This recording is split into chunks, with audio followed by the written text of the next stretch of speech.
అండి. ఒక పాన్ పెట్టుకునేసి అందులో 2 స్పూన్ల గీ వేసుకుందామండి. గీ అంతా బాగా మెల్ట్ అయిన తర్వాత ఆవాలు జీలకర్ర వేగిన తర్వాత సన్నగా కట్ చేసి పెట్టుకున్న క్యారెట్ అంతా బాగా ఫ్రై చేసుకుందామండి. ఫస్ట్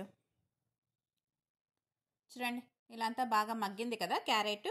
ఇప్పుడు సన్నగా కట్ చేసి పెట్టుకున్న ఆనియన్, గ్రీన్ చిల్లీ, కరివేపాకు ఇవి వేసుకొని బాగా ఫ్రై చేసుకుందామండి. చూడండి, ఇలా 1 నిమిషం పాటు ఫ్రై చేసుకోవాలి. 1 స్పూన్ ఉప్పు వేసుకుందామండి.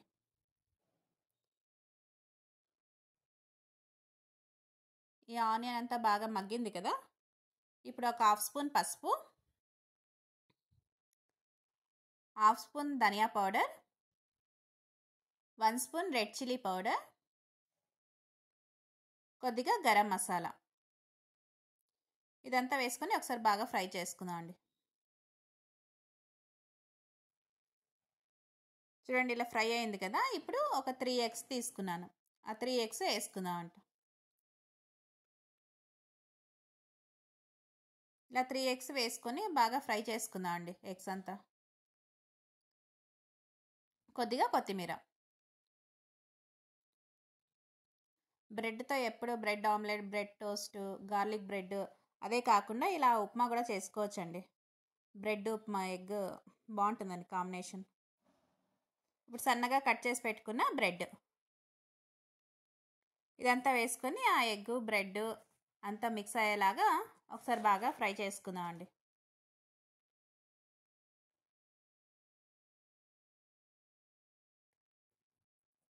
చూడ్డానికి కూడా కొద్దిగా డిఫరెంట్గా ఉంది, టేస్ట్ కూడా బాగుందండి.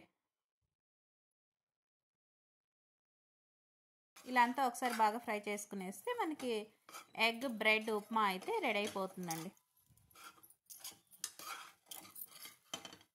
మీరు బ్రెడ్ కావాలంటే చిన్నగా ఇట్లా స్మాష్ చేసేసి కూడా వేసుకోవచ్చు. నేను కట్ చేసినాను. ఇలా బ్రెడ్ తింటా ఉంటే తగులుతూ ఉంటే బాగుంటుంది కదా.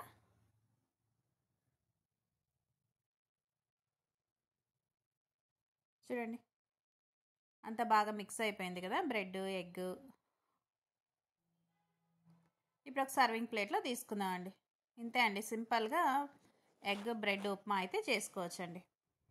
మీకు ఈ వీడియో లైక్ అయితే లైక్ చేయండి, షేర్ చేయండి, కామెంట్స్ చేయండి, సబ్స్క్రిప్షన్ చేసుకోండి.